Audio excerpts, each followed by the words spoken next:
Welcome to the Indiana Basketball Weekly Show on the Grilly Truth Sports Network. I am your host for the Indiana Basketball Weekly Show, Mike Goodpaster. Right now, I'd like to welcome in my co-host, Kent Sterling. How you doing, Kent?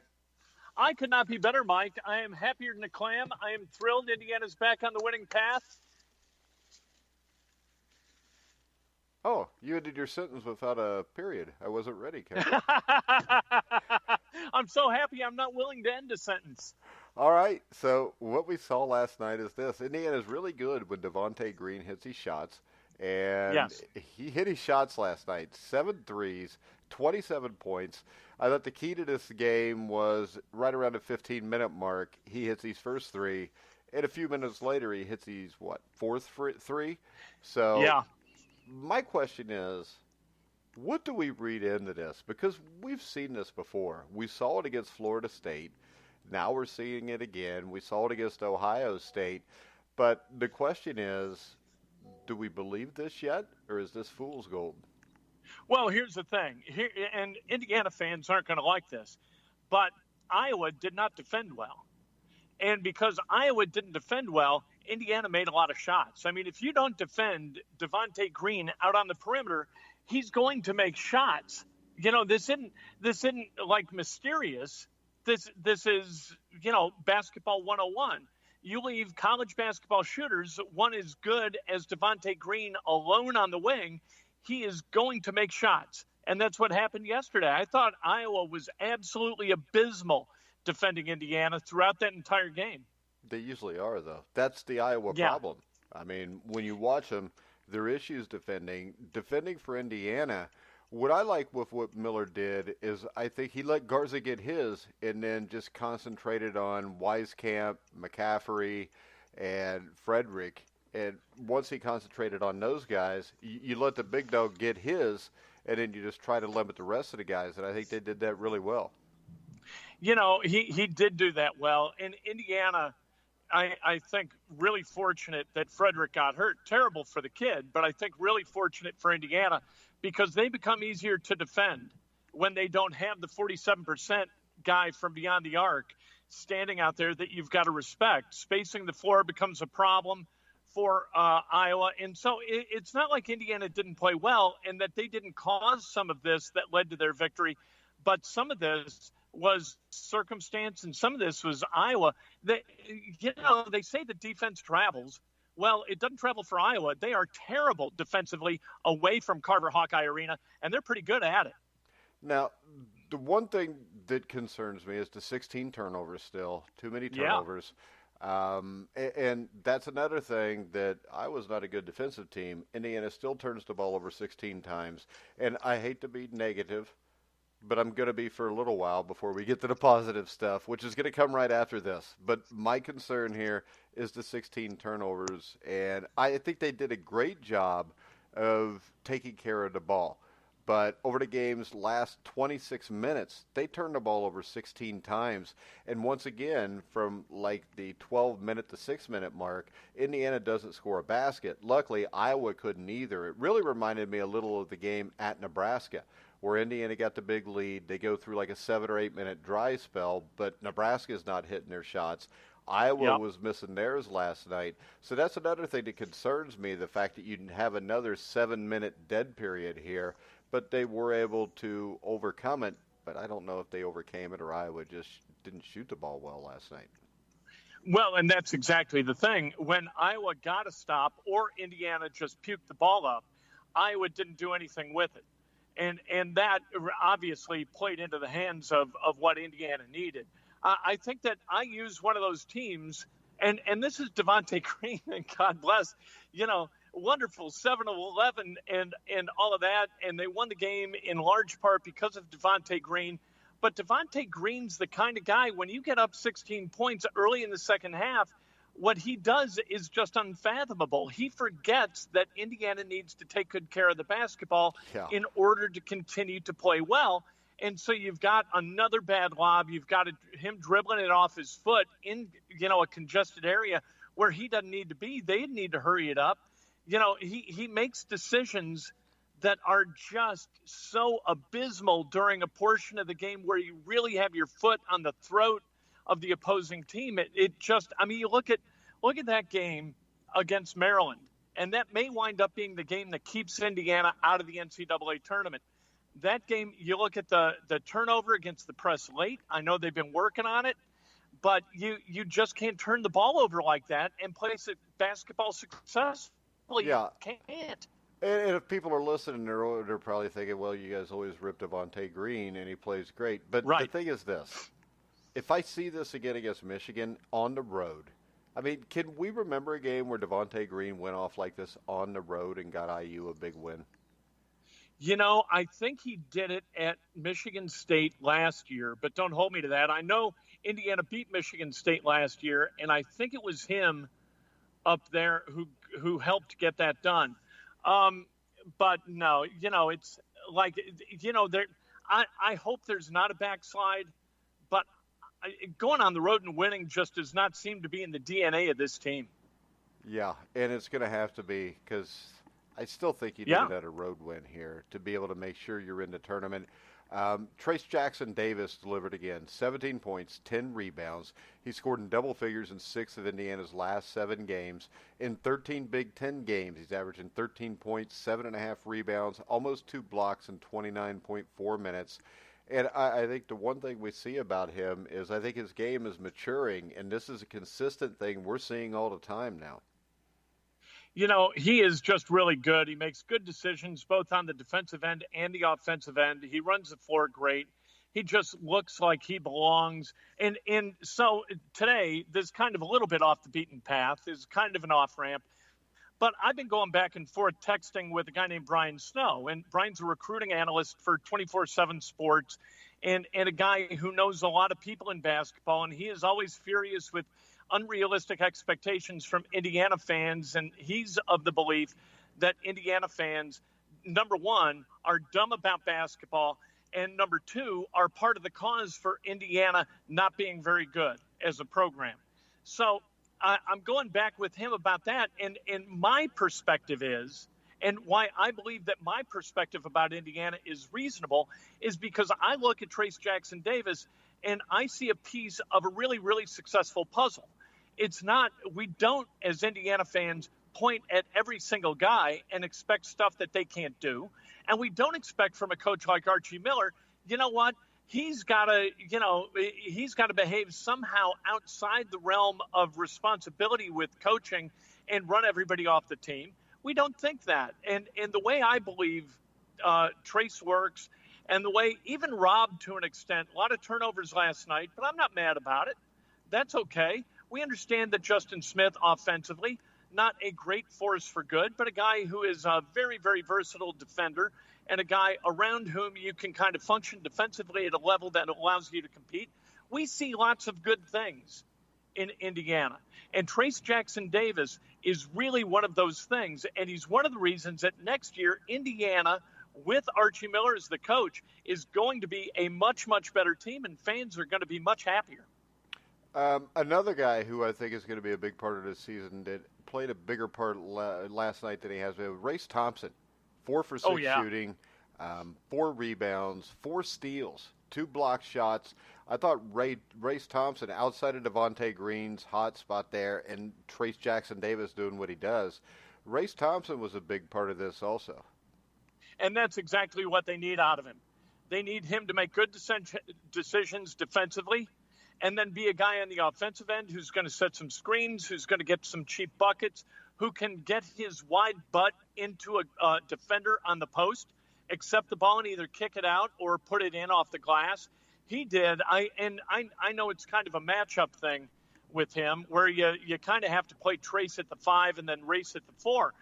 But, man, was he good last night, and hopefully that's the beginning of this guy coming back to health and being somebody that Archie Miller and fans can kind of rely on for exactly the kind of 24 minutes he brought last night. Yeah, and when we look what's coming up, this game, I think, you're going to play a team that's really similar at 15-9 to Michigan Wolverines. And last night before the game, they're freaking all the Indiana out fans showing that first round Big Ten game at number 12. But everybody's so bunched up here. I think this Michigan game is huge. Number one, to kind of maybe put yourself ahead of Michigan when it comes to the Yep. NCAA tournament, but also for the Big Ten tournament, because I think people are forgetting if this team is sitting at, 20-9 or 18-11, that first game in the Big Ten tournament, who you play, could determine whether you're going to get to the NCAA tournament or not. And that's exactly right. And getting ahead of Michigan, the game on Saturday between Purdue and Ohio State, I think is really important. And I think that we've got to be rooting for Purdue to get over the top of Ohio State. And I know that this isn't exactly how the NCAA tournament works and how that room sort of selects and puts together the bracket. But the higher up Indiana can go in the Big Ten tournament as far as their standings, the better. Michigan 6-7, Indiana 6-7, Ohio State 6-7. You don't want to fall back into 12th place. And Indiana is one loss away from that. If they had lost last night, they'd be in 12th place right now, and they'd be on the outside looking in. Beating Iowa as a quad one opponent, that's really good. Beating Michigan this weekend, if they could possibly do that, that would be huge. Butler beating Ohio State while Indiana beats Michigan, that is also huge. And then you've got a game coming up, not the following one, you play up in the barn. And like the next time I pick Indiana to win a game at the barn will be the first time I pick them to win a game at the barn. But then you've got a home game against Penn State, which becomes absolutely enormous if you can split these next two as far as getting to kind of the middle of the pack in the Big Ten, which is where Indiana's got to be. Well, and if you split these two and beat Penn State, I think you put yourself in the tournament, because Penn State is, I think, possibly the best team in this league right now. Yeah, I think so too. Now you've got to hold serve at home against Minnesota and Wisconsin at the end of the year if you win those two games. But I agree with you. You win these two games, you beat Penn State and you beat either Minnesota or Michigan, and then you clean up by winning the last two. And I think you're definitively in at 10-10. And if you win a game in the Big Ten tournament, I think you are you really cement your status as a tournament team. But they are going to have to win one on the road. Yeah, I think it's imperative, because there's not a lot of quad one wins on Indiana's resume, is there? No, I think they're 3-6 in quad one games, if memory serves, from last night. Maybe 4 now with the win against Iowa. So, but they've got a lot coming up. They don't play anybody outside the top 35 in KenPom. So all of these games are going to be quality wins, whether they're inside quad one or outside quad one. They're going to count for something, because every one of those teams is ranked, at least as far as KenPom works. And I believe that's true for NET too. They're going to be ranked ahead of Indiana, so they're going to gain ground with every win. All right, now we look at Michigan. Good backcourt, Eli Brooks, Wagner, Livers up front with Teskey. I mean, it's a solid team, but I don't think this is a team that's more talented than Indiana. It's not a great team, but they have some experience. I wonder to what extent, the Archie Miller, Juwan Howard kind of matchup is going to be, how that's going to work out late in games. Is that a good thing for Indiana? I think that it could be. But they, you know what? They know how to run their stuff, and they're more than capable of winning at home. This would be a really good win. If Indiana could beat Michigan on Sunday, that'd be a check mark in, obviously, in the really good section. You come off the win against Iowa, you back it up in Ann Arbor, and you put yourself in a position to do really good things. Yeah, and this is a team that beat Michigan State at home by 9 points last week. But they beat Rutgers by 6. But in between those was sandwiched a home loss to Ohio State. And Ohio State has had a lot of difficulties on the road. So this is a game that I think they can win. But my problem is, I've thought that a lot of times this year when they went on the road against teams that I didn't think were necessarily better than them, and they lay an egg. So once again, I will get excited if they go to Michigan and win. But I'm not getting excited off of one game against a banged-up Iowa team.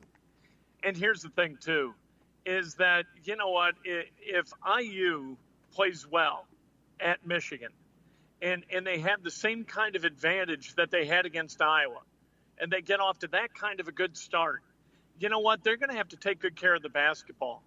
And I don't think that they understand that. And that's when I talk about Indiana basketball to a guy like Brian Snow.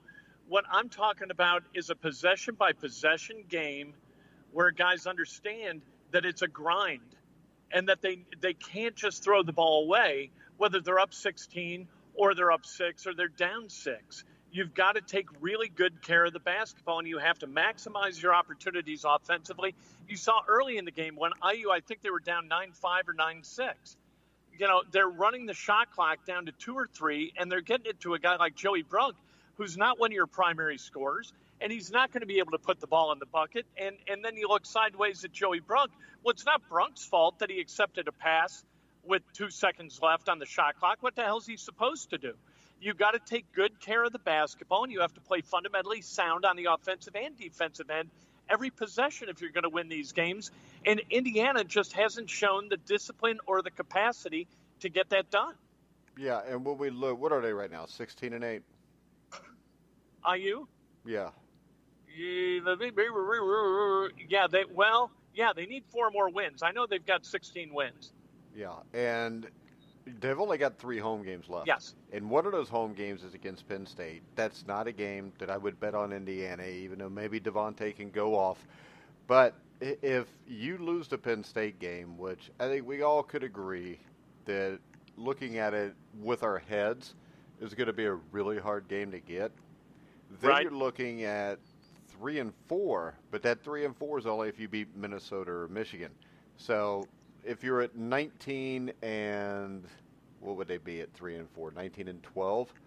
Yeah. You win a Big Ten game, you're 20-12. You lose the next round, you're 20-13. Is the resume good enough to get in? Well, you definitely need 20 wins, however you cobble it together. 19 wins with the 7 cupcakes they had at the head of the season. I don't think that's going to get it done. I mean, their NET is not high. KenPom, they're 39th now. They've moved up to 39th. I don't know whether that's good enough. If they just hold water from this point on, which is 3-4, for those last 7, and then winning a game in Indianapolis in the Big Ten tournament, you're really bubblicious. If you go 4-3 in this regular season stretch, that 7-game regular season stretch, I think you're in. But they've got to do that. And that means winning one of the 4 remaining games on the road and running the table at home, including that game against Penn State, which, as you said, is going to be really difficult because what they do is play disciplined basketball, and they extend the defense on the wings, and they make a team like Indiana really, really uncomfortable. And Indiana does not play well when it's uncomfortable. Not that anybody does, but Indiana is especially averse to playing in discomfort. Yeah, and when I look at this, the problem I see is the next 5 games at Michigan, at Minnesota, hosting Penn State, at Purdue, at Illinois, they're going to beat a dog in all 5 of those games. Yeah, right, and they are. And then you've got to come home the last 2, and you got to win those. Man, so this is tough. Thankfully, Illinois, I don't think is playing as well as it was a month ago. So maybe the timing starts to work out for Indiana. Maybe Purdue is going to look at IU and say, well, we beat the hell out of them at their place. That doesn't sound like a Purdue attitude to have, but maybe you get lucky at some point. Last night, I thought Indiana, not only did they play well, not only did Iowa play poorly, but I thought they got really good breaks. It seemed like every rebound on of a shot that Iowa missed bounced straight to an Indiana guy. I thought Indiana got a good whistle last night, too, at Assembly Hall, which it should. And, so I really think that a lot of things conspired to give Indiana that leg up last night. And you're not always going to have that happen. So I think, to your original point, a little bit of fool's gold, probably. But you know what? They feel pretty good about themselves today. And because of that and the momentum from just kind of feeling good, and you could see it in Devontae Green in the post-game interview, right? Where he was like, they asked him about making his first, and he said, and then the second, and then the third. He just seemed really happy to have been able to do that in front of his brother, in front of Anunoby, in front of Jawan, all his former teammates. I'm just really happy for the kid. But now he's going to have to show the discipline of somebody who's able to do that, more than once in a row. Yeah, am I worried with Illinois? They haven't played as well late, but I know they were down 15 or 20 points at least to Michigan State. Almost came back and won that game. Yeah. They lost on the road to Iowa. They lost at home to Maryland, which they're not terrible losses. They go to Rutgers. They go to Penn State. My concern is before they play Indiana, they host Nebraska and they go to Northwestern. So the worry there is even if they struggle the next couple games, they might be able to get right playing Nebraska and Northwestern. Yeah, that's a good point. And getting right means so much. I mean, and that's the thing for Indiana. Today, those guys are going to practice. They're not going to go long, but they're going to feel good about themselves at practice for the first time in a while. And then tomorrow, as they travel up to Michigan, they're going to look forward to that game instead of thinking, oh, my God, it's another root canal of a road game. They're going to go up there feeling good and feeling optimistic. And I think that basketball is unique in the way it kind of rewards a positive mental attitude. And Indiana, because of last night, they got one. Yeah, and I think Purdue's probably going to need to game as bad as Indiana does when they play, so I don't think we're going to catch anybody sleeping there either. But the game is 1 o'clock Sunday. You want to do the show after the game? Yeah, absolutely. All right, because Indiana's going to beat Michigan, and then we can talk about the Final Four again.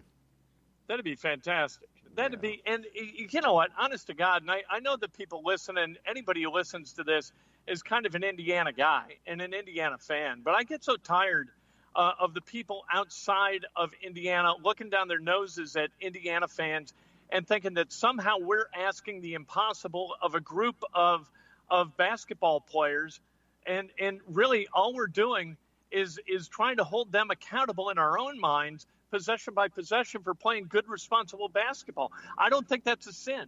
And to have people say that it is, or that it's somehow indicative of a flawed basketball understanding, I think is just stupid and narrow-minded. I think that we get kind of a flawed basketball understanding because we are still waiting for 1976 and 1981, those kinds of teams again. And I can tell you this, I grew up a Cincinnati Reds fan, and almost no matter what they do, they're never going to beat a 1975 Reds. This is never going to be 1976 Indiana again. And I think if fans would understand that, because I can tell you this, I don't think there is a state in the country that has more knowledgeable fans than Indiana fans. But this is the thing. When you have great fans, it leads to passionate fans who, and let's face it, with what Indiana's went through the last 20 years, I mean, this should be like UCLA, where it goes from passionate fans to 5 years into losing, you have apathy. That has not happened here. So to me, I think that it is Indiana fans holding maybe too high of expectations. But I also know this. If you don't hold too high of expectations and you fall short, you're going to suck really bad. So let's just expect that this team is going to get back to that, even though we can't. But I'll take something similar to 1976, Ken. Well, you know what, and here's the thing, and I understand what you're saying, and it's kind of the same point that Brian Snow makes about, he's like, Indiana fans need to understand it's not 1980 anymore, and I get that, and I don't think that it's 1980, but the way that I watch games possession by possession without any regard whatsoever to the score, except as to how it should inform how these guys play. You know what I mean? If you have a bad possession, down 14 or up 14, I don't like that. You know, it's like you've got to play disciplined basketball. You've got to be fundamentally sound no matter what the score is, because every possession is an opportunity for perfection. Yeah, and if you look at basketball like that, then, all of a sudden you're an idiot. Well, and that's the way I look at it, too, which is why I started to show off with everything that bothered me, because what I saw last night, I mean, it was great that they won. It was great Devontae went off, but I still see the 7 or 8 minutes where nothing goes right. I see the 7 or 8 minutes where nothing goes right because they start playing a little bit looser and winging the ball all over the place. And I know this, even if they make the NCAA tournament, they're not going to last long. Because in the NCAA tournament, 7 or 8 minutes like that against Wofford, you're getting beat. And I'll tell you this, you brought up the 1981 team, and that was what happened with the 1981 team is they went from being flawed and they went from being disconnected to being perfectly connected for a period of time where they got in that groove. They didn't want to get out of that groove. They understood how to be in it and how to function within it. And that's the glory of basketball. That's the best part. That's the thing that you should be trying to work toward every day in practice. Not throwing a lob to a guy for an alley-oop, because it all counts 2 points, not to sound like a get-off-my-lawn guy, but it's about the pursuit of perfection. It's like, to me, and we've talked about this before, it's like jazz. You know, it's very hard to teach, but if you've got 5 guys who get it and 5 guys who listen as well as they play, man, do you have you have an opportunity for musical harmony that just doesn't exist very often. And I believe that that's the way basketball best functions. Well, how about this? When's the last time you heard like an Earth, Wind, and Fire band in the top 10? I mean, all that's pretty much gone, you know, because it's so individual anymore. It's all star-driven because they're easier to market. But when I'll give you an example, and this is a little bit arcane, but 2 summers ago, we went to what used to be Deer Creek, the amphitheater here in central Indiana, and I saw. You there? And holy cow, they were unbelievable. They were so tight. Who did you hear? That I left there. I you never cut bought out. a Jeff. Oh, I'm sorry. Cut out. So I go to that concert. I'd never been a fan of Jeff Beck. But I left a fan of Jeff Beck because they were unbelievable together. They were so tight. And to me, that's the glory of basketball is when you've got the 5 guys who are committed to one another and playing in harmony and, you know, dancing to the same beat and all of that stuff. That's the beauty of the game. And that's what these guys ought to be striving for. Not a highlight on ESPN, but that harmony within which you can do great things. I agree completely. And Sunday at 1 o'clock, hopefully we'll have some harmony. And about 3:15, hopefully we can talk about some harmony, and I'll stop being negative, because I promise, if they win at Michigan, I won't be as negative. It's going to be the gospel according to Mike and Kent, and it's going to be a celebratory gospel because we are going to see Indiana climb back to 500 in the Big Ten and put themselves right in the middle of that NCAA conversation. I'm calling it now. You got me pumped up. Indiana 103, Michigan 19. But, all right, Kent, tell everybody where they can find your book, Oops, and where they can find you online. You can find the book on Amazon.com. We'll keep it simple. It's available other places, but just go to Amazon. You can buy the audiobook, the ebook, the hardback. I suggest you buy all 3, and then buy a couple of dozen for your friends and family. It's all about mistakes that I've made and what I learned from them. And then, of course, on Twitter, it's at Kent Sterling. And if you want to read about Indiana basketball, almost every day I write something new at KentSterling.com. All right, guys, you can follow me at Grueling Truth. Find me on thegruelingtruth.com. You can hear our shows anywhere you find podcast. So, for now, we will see you guys. Well, we won't see you, but we won't even hear you because we can't hear you either. But Sunday, you can hear us around between 3 and 3:30 with the IU Weekly Basketball Show. But for now, for Kent Sterling, I'm Mike Goodpaster. You've been listening to The Grueling Truth, where the legends speak.